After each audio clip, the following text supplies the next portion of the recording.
మా దగ్గర అధ్యక్ష పాల్వంచ కొత్తగూడెంలో రెవెన్యూ ఇట్లాగే పిఓపి కింద పడిపోయింది.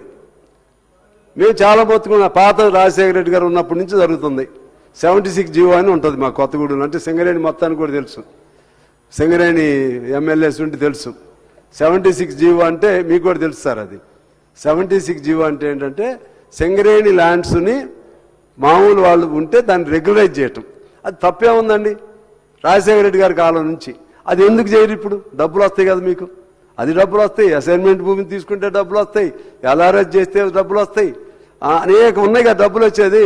అసలు దాని జోలికి ఎందుకు వెళ్ళట్లేదు నాకు అర్థం కావట్లేదు. అట్లే పిఓపి కింద మా పాల్వంచ సగం అంతా పాల్వంచ దాని కింద ఉంది. ఎంత డబ్బులు వస్తాయో తెలుసండి మీకు ఆదాయం. దాని జోలికి ఇది నేను ఉదాహరణ చెప్తున్నాను. రాష్ట్రం అంతా కూడా ఈ విధంగా ఉంది. అందువలన దీనిలో రెవెన్యూలో మాత్రం మీరు సీరియస్గా ఆలోచన చేసుకోవటం మంచిది అనేది నా అభిప్రాయం.